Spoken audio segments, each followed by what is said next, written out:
Did you, in the early days, write all your own scripts? Oh, yes, such as they were. I take it then that you went out with a piece of paper and an idea and said, well, we're going to shoot a full picture. Stan Laurel spent decades making millions of people laugh as one half of the legendary Laurel and Hardy duo. On screen, he was the lovable comedian who always found himself in hilarious situations. But behind the fame and the laughter was a life filled with heartbreak, personal loss, failed relationships, financial struggles, and painful moments that most fans never knew about. Join us as we uncover the untold story of Stan Laurel's life, the struggles hidden behind his smile, and the heartbreaking truth about the man who made the world laugh. Born into show business, Stan Laurel was born as Arthur Stanley Jefferson on June 16, 1890, in the small town of Ulverston, England. Long before he became one of the most famous comedians in history, he was simply a quiet boy growing up in a family that lived and worked in the theater. Entertainment was part of everyday life in the Jefferson household. His father, Arthur Jefferson, managed theaters, wrote plays, and acted on stage. His mother, Madge, was also an actress after leaving her job as a shop assistant. Because both parents spent so much time traveling for work, young Stan often stayed with his grandmother instead of living with them full-time. Stan's childhood was not especially easy. He was a sickly child and did not have the strength or energy that many other children had. Spending so much time away from his parents could have made him lonely, but it also gave him plenty of time to develop his imagination. He became fascinated with theater from an early age. He built small toy theaters, created puppet shows, and performed for neighbors whenever he had the chance. He enjoyed dressing up, using simple makeup, and putting on little performances. Even before he stepped onto a real stage, he was already practicing the skills that would later make him famous. When Stan was around 15 years old, his family moved to Glasgow, Scotland. His father had taken over the management of the Metropole Theatre, bringing the family closer to the entertainment world. Stan enrolled at Queen's Park School, but he quickly lost interest in classroom lessons. Books and schoolwork simply could not compete with his love for performing. Instead of paying attention in class, he often skipped school to perform with his friend Willie Walker's amateur group. Those early performances gave him something he valued more than good grades: experience in front of a live audience. In 1906, just before his 16th birthday, Stan made a bold decision that could have ended very badly. Without telling his father, he borrowed one of his father's best suits and secretly performed at the famous Britannia Panopticon Music Hall. During his act, he suddenly noticed his father sitting in the audience. Terrified, Stan rushed off the stage after finishing and accidentally tore the borrowed coat while trying to leave. He expected a serious scolding. Instead, his father surprised him completely. Rather than getting angry, he simply told Stan that he had done well and invited him to have a whiskey and soda. It was a quiet but important moment. His father had accepted that his son belonged on the stage. Soon afterward, Stan joined a traveling pantomime company arranged by his father. These productions were filled with physical comedy, exaggerated movements, and constant audience interaction. Performing several shows each day taught him discipline, comic timing, and how to read a crowd. Every performance became another lesson. His biggest opportunity came in 1909 when he joined Fred Carnot's famous comedy troupe. Carnot was one of Britain's leading comedy producers, and his performers relied almost entirely on physical humor instead of spoken dialogue. Stan became the understudy for another rising comedian named Charlie Chaplin. The two toured together, shared accommodations, and learned from the same demanding training. In 1912, the troupe traveled to the United States. What was meant to be another tour became the turning point of Stan's life. After the company broke apart and Chaplin headed toward Hollywood, most performers returned home to Britain. Stan chose a different path. Although he had little money and no guarantees, he decided to stay in America, believing that his future was waiting there. That decision would eventually lead him to the partnership that changed comedy forever. Years of failure. After Fred Carnot's comedy troupe came to an end in America, Stan Laurel suddenly found himself without a clear path. Most of the performers returned to England, but Stan decided to stay in the United States. It was a risky choice. He had very little money, no steady work, and no guarantee that Hollywood would ever notice him. For the next several years, he moved from one vaudeville show to another, taking whatever jobs he could find. Some weeks he performed in theaters, while other times he struggled to find work at all. Success seemed to stay just out of reach. During this difficult period, Stan worked closely with May Dahlberg, an Australian actress who became both his stage partner and his romantic partner. The two lived together for years, although they never married. They appeared in comedy acts together and hoped to build successful careers in films. In 1917, they made a short movie called Nuts in May, which became Stan's first appearance on the big screen. While the film itself was not a major success, it marked the beginning of his film career. May also played a surprising role in creating the name the world would later know. She believed that Stan Jefferson contained 13 letters and considered it unlucky.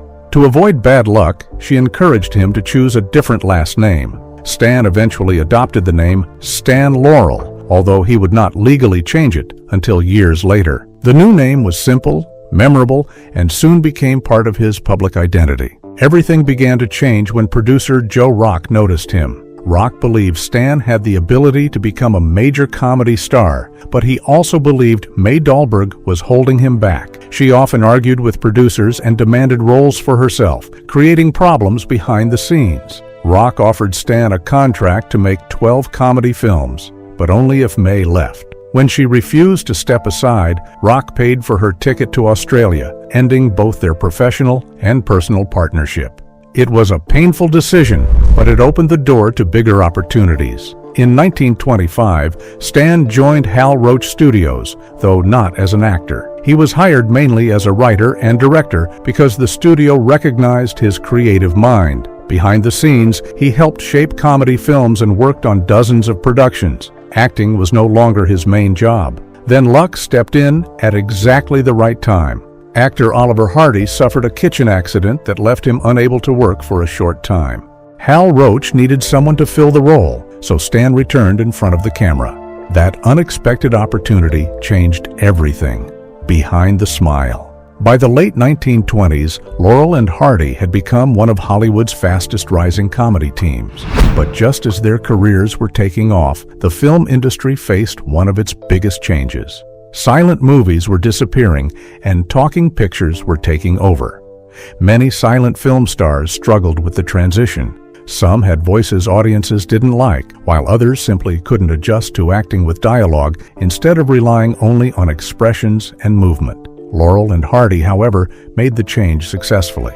Their first talking film, Unaccustomed as We Are, was released in 1929.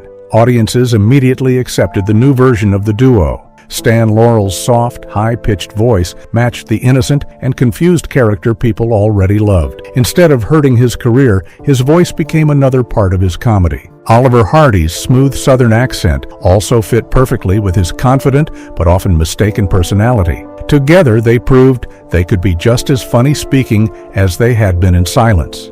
What many fans never realized was that Stan Laurel was doing much more than acting. Behind the camera, he became the driving force behind nearly every Laurel and Hardy film. He spent countless hours writing jokes, improving scripts, creating new gags, and carefully editing scenes. If a joke didn't feel right, he kept changing it until it worked. He paid close attention to timing because he believed even a small pause or a simple look could make a scene much funnier. Producer Hal Roach later admitted that although directors were officially in charge, Stan often controlled much of the creative process. Laurel was deeply involved in nearly every decision. He helped shape the stories, adjusted the performances, and even supervised editing after filming ended. His goal was always to make each comedy as strong as possible, even if it meant long hours of extra work. Oliver Hardy had no problem with this arrangement. He respected Stan's creative talent and trusted his instincts. Hardy focused on delivering the performance, while Laurel concentrated on building the comedy. There was no competition between them over who deserved more credit. They understood each other's strengths and allowed each person to do what they did best. Their comedy also stood out because it broke the usual rules. Most comedy teams had one funny character and one serious character. Laurel and Hardy were different. Sometimes Stan caused the trouble. Other times, Oliver's overconfidence created the disaster. Both characters made mistakes, and both ended up looking foolish. That balance made their partnership feel fresh and unpredictable. Their success came with an exhausting workload. Throughout the 1930s, they made dozens of films, sometimes completing several productions in a single year. long shooting days became normal. The physical comedy also demanded a great deal from both men. They performed dangerous falls, heavy lifting, and painful-looking stunts themselves without using stunt doubles. Every tumble downstairs, every crash, and every slapstick accident required careful planning and repeated filming. One of their greatest achievements came in 1932 with The Music Box. The story followed the pair as they struggled to carry a heavy piano up a long outdoor staircase, only for it to slide back down again and again. The simple idea became one of the funniest short films ever made. It earned Laurel and Hardy the Academy Award for Best Live-Action Short Comedy, giving them one of the highest honors in the film industry. But while the world celebrated their greatest success, Stan Laurel was quietly carrying a personal loss that few people ever knew about: the personal tragedy. At the height of Laurel and Hardy's success, Stan Laurel seemed to have everything he had worked for. His films were drawing large crowds. His comedy was loved around the world, and his career was reaching new heights. Away from the cameras, he also hoped for happiness at home. Stan had married Lois Nielsen in 1926, and together they dreamed of building a family. Unlike the laughter audiences saw on screen, this part of his life was deeply personal and meant more to him than fame. In 1927, the couple welcomed their first child, a daughter named Lois Laurel, often called Lois Jr. Becoming a father brought Stan great joy. Even with his demanding filming schedule, he tried to spend time with his family whenever he could. Friends said he genuinely enjoyed being a father and looked forward to watching his children grow up. 3 years later, in May 1930, the family celebrated another happy moment when Lois gave birth to a baby boy. They named him Stanley Robert Jefferson. At the time, Stan had not yet legally changed his last name from Jefferson to Laurel, so his son's surname was Jefferson. The birth should have been one of the happiest moments of Stan's life. Instead, it became the beginning of one of his greatest heartbreaks. Stanley Robert was born about 2 months early. Medical care for premature babies was far more limited than it is today, and doctors knew his chances of survival were very small. For 9 days, Stan and Lois held on to hope as their tiny son fought to stay alive. Sadly, his fragile body could not overcome the complications of being born too soon. Just 9 days after entering the world, baby Stanley died. The loss left Stan completely devastated. While audiences continued laughing at Laurel and Hardy's newest films, Stan was carrying pain that very few people knew about. He rarely spoke publicly about his son's death. Instead, he buried his emotions and continued working almost immediately. By 1934, after 8 years of marriage, they divorced. Although many factors contributed to the end of their relationship, the death of their son remained a painful turning point that neither of them ever fully recovered from. The family they had hoped to build had been changed forever. To moviegoers, Stan Laurel was still the lovable comedian who could always make people smile. Almost no one realized that behind the famous laugh and the gentle smile was a father whose heart had been broken years earlier. As his personal life fell apart, even greater troubles were about to arrive away from the movie screen. Chaotic personal life. After his divorce from Lois Nielsen in 1934, Stan Laurel tried to move on quickly. His career was still strong, but his personal life was becoming increasingly complicated. Instead of taking time to recover from the emotional pain of losing his son and the end of his marriage, he rushed into another relationship. Just a month after the divorce became final, Stan married Virginia Ruth Rogers. Friends hoped the new marriage would give him a fresh start, but things did not work out that way. The relationship soon began to fall apart. During the divorce proceedings, Stan admitted something that surprised many people. He confessed that he was still in love with his first wife, Lois. That statement made it clear he had never fully recovered from his first marriage or the tragedy they had shared. Virginia and Stan divorced in 1937, but their story did not end there. Several years later, they remarried in 1941, hoping to make the relationship work the second time. Unfortunately, the same problems remained, and they divorced again in 1946. Their repeated attempts to rebuild the marriage became another chapter in Stan's increasingly messy personal life. Before remarrying Virginia, Stan had already made headlines by marrying Vera Ivanova Shuvalova, a Russian actress better known as Ilana. The timing of their relationship created confusion from the very beginning. Because of questions surrounding the legality of previous divorces, the couple reportedly went through multiple wedding ceremonies to remove any legal doubts. Newspapers eagerly followed every development, turning Stan's private life into public entertainment. The marriage quickly became filled with arguments and accusations. The most shocking claim came in 1938, when Ilana publicly accused Stan of trying to bury her alive in their backyard. It was an unbelievable allegation that attracted enormous media attention. There was never clear evidence proving the accusation, but the story spread quickly through newspapers and Hollywood gossip columns. Fans who knew Stan only as the kind-hearted comedian suddenly found themselves reading stories that painted a very different picture. Everything finally changed in 1946 when Stan married Ida Kiteva-Raphael, a Russian-born opera singer. Unlike his previous marriages, this relationship brought stability instead of drama. Ida was calm, supportive, and remained by Stan's side through every challenge that followed. She stood with him during financial struggles, declining health, and the painful years after Oliver Hardy's death. But even as his home life finally settled down, his career was about to face its biggest setback yet: losing control. By the late 1930s, Stan Laurel had helped turn Laurel and Hardy into one of the biggest comedy teams in the world. Audiences loved their films, and many people assumed everything behind the scenes was just as successful. In reality, Stan was fighting battles that threatened the career he had worked so hard to build. The biggest conflict was with producer Hal Roach, the man who had helped launch Laurel and Hardy, but who now found himself at odds with his most creative star. The tension began over contracts. Roach arranged Laurel's and Oliver Hardy's contracts so they expired at different times. This gave the studio more control over the pair because one could be kept working while the other was left waiting. Stan believed this was a deliberate move to weaken his position during negotiations. He wanted more creative freedom and fairer treatment, but Roach was determined to keep control of the studio. As the disagreement grew, Roach made a decision that deeply hurt Stan. During the contract dispute, Oliver Hardy was paired with comedian Harry Langdon in the film Zenobia. Although Hardy remained loyal to Stan personally, he was still under contract and had little choice but to continue working. Seeing his longtime partner appear with another comedian was painful for Laurel.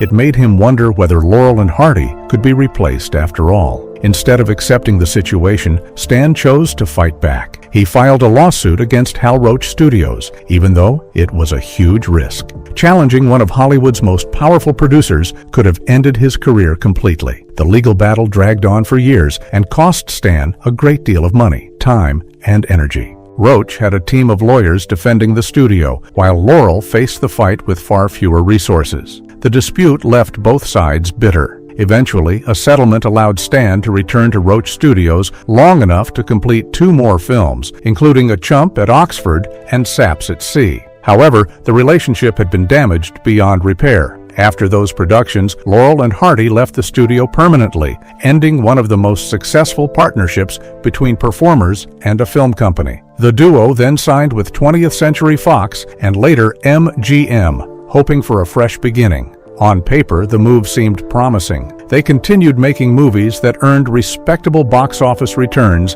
and audiences were still happy to see them together. But something important had changed. Their final Hollywood film, The Bullfighters, released in 1945, showed flashes of their old chemistry, but it also made it clear that the golden years were ending. The studio system had changed, and Laurel and Hardy no longer had the freedom to create comedy their own way. Hoping for one last great success, they traveled to Europe to make Atoll K, released in 1951. The project was plagued by problems from the start. The international crew struggled with language barriers, the script kept changing, filming dragged on for months, and both stars became seriously ill during production. Stan lost a great deal of weight after suffering from dysentery and other health problems, while Oliver Hardy battled worsening heart issues. When the film was finally released, it was a critical and commercial disappointment. Rather than giving them the comeback they wanted, Atoll K became the final film of their long movie careers. Although their film career had ended, one final tour would remind them just how much the world still loved them. A financial disaster. While millions of people believed Stan Laurel was living a glamorous Hollywood life, his financial situation was becoming a disaster behind the scenes. His films continued to entertain audiences, but much of the money he earned disappeared almost as quickly as it came in. A series of personal decisions, legal battles, poor investments, and unfair contracts slowly drained the fortune he had spent years building. One of the biggest reasons for his financial problems was his complicated personal life. Stan's multiple marriages and divorces came with expensive alimony payments. At one point, he was financially supporting several former wives at the same time. Court-ordered payments took a large portion of every paycheck he received. According to reports from the time, nearly 65% of his income was going toward alimony. Even for a successful movie star, that was an enormous burden. His financial troubles became even worse when May Dahlberg, his former stage and life partner from his early career, returned years after they had separated. May claimed that Stan had promised to support her financially for the rest of her life. She filed a lawsuit seeking monthly payments, arguing that he had broken that promise. The case attracted attention in Hollywood and added more legal expenses to an already difficult situation. Although the dispute was eventually settled without a lengthy public trial, Stan still had to pay legal fees and continue meeting additional financial obligations. Unfortunately, Stan also trusted the wrong people with his money. He allowed his cousin Edgar to handle many of his financial decisions, even though Edgar had little experience managing large investments. That trust proved costly. Edgar invested a large amount of Stan's money into risky oil ventures that failed badly. The losses reportedly reached around $175,000, an enormous amount at the time. Instead of helping secure Stan's future, the investments wiped out a significant part of his wealth. As debts grew, Stan had little choice but to sell many of the things he had worked hard to buy. His large mansion, complete with luxury features, was sold at a significant loss. His expensive cars, including a prized Rolls-Royce, were also sold. Furniture and personal belongings were auctioned off as he tried to reduce his financial burden. The comfortable lifestyle that many people associated with Hollywood slowly disappeared. The situation became so serious that his wife, Ida, found work at a department store to help support the household. For someone married to one of the world's most famous comedians, it was a surprising reality. Ida never complained publicly and continued supporting Stan through the difficult years. Perhaps the saddest sign of his financial struggles came when Stan occasionally had to borrow money from Oliver Hardy. After decades of making successful films together, the man who had helped create one of Hollywood's greatest comedy teams found himself relying on his closest friend to pay everyday expenses. Money problems were painful, but nothing compared to the heartbreak Stan would soon face when his lifelong partner's health began to fail. The painful goodbye. After the disappointing release of Atoll K in 1951, many people assumed Laurel and Hardy's careers were over. Their days as movie stars had come to an end, and both men were dealing with growing health problems. But they were not ready to say goodbye to their audiences just yet. Instead of making more films, they returned to something they both loved, performing live on stage. In the early 1950s, they began touring across Europe, bringing their classic comedy routines directly to fans who had supported them for decades. Stan even wrote new material specifically for the tour, including a comedy sketch called A Spot of Trouble. Later, they added another routine titled Birds of a Feather. The shows reminded audiences why Laurel and Hardy had become comedy legends. Their timing, expressions, and chemistry remained strong, even though both men were now in their 60s. Oliver Hardy suffered a heart attack. Although he survived, doctors warned him that his health was becoming increasingly serious. Hardy took the advice seriously and worked hard to improve his condition. He lost more than 100 pounds, hoping the weight loss would reduce the strain on his heart. Friends admired his determination, but the years of physical comedy, demanding schedules, and declining health had already taken a heavy toll on his body. On August 7, 1957, Oliver Hardy died at the age of 65. His death ended one of the greatest comedy partnerships in film history. Stan was heartbroken. Although he lived for several more years, he never seriously considered performing with another partner. For him, Laurel and Hardy had always been a team, and without Oliver, there was no reason to continue. With Oliver gone, Stan entered the loneliest chapter of his life, and his own final goodbye was not far away. The lonely final years. Oliver Hardy's death in August 1957 changed Stan Laurel forever. The two men had spent more than 30 years building one of the greatest comedy partnerships in film history. They had shared stages, movie sets, long tours, and countless memories. To Stan, Laurel and Hardy had never been two separate performers. They were a team. Once Hardy was gone, Stan felt that the partnership had ended forever. Although producers and friends occasionally suggested that he return to performing with someone else, Stan refused every offer. Some believed audiences would still pay to see him on stage, but Stan did not agree. He often said there could never be another Oliver Hardy. He had no interest in creating a new Laurel and Hardy because he believed what made them special could never be recreated. His loyalty to his friend remained unshaken until the end of his life. As the early 1960s passed, Stan's health slowly declined. Years of demanding physical comedy, combined with age and several medical problems, began to catch up with him. He suffered from heart issues and other illnesses that made everyday life more difficult. Gradually, he became weaker and spent more time at home. On February 23, 1965, Stan Laurel passed away in Santa Monica at the age of 74 after suffering a heart attack. The world lost one of its greatest comedians, but the sadness surrounding his life remained impossible to ignore. He had spent decades making millions of people laugh, yet away from the cameras, he endured the loss of a child, failed marriages, financial ruin, declining health, and the death of his closest friend and comedy partner. For audiences, Stan Laurel will always be remembered for his smile and his unforgettable comedy. But behind that familiar face was a man who carried deep personal pain for much of his life. That contrast is what makes his story so moving. The man who gave so much happiness to others often faced heartbreak in silence, proving that even the world's greatest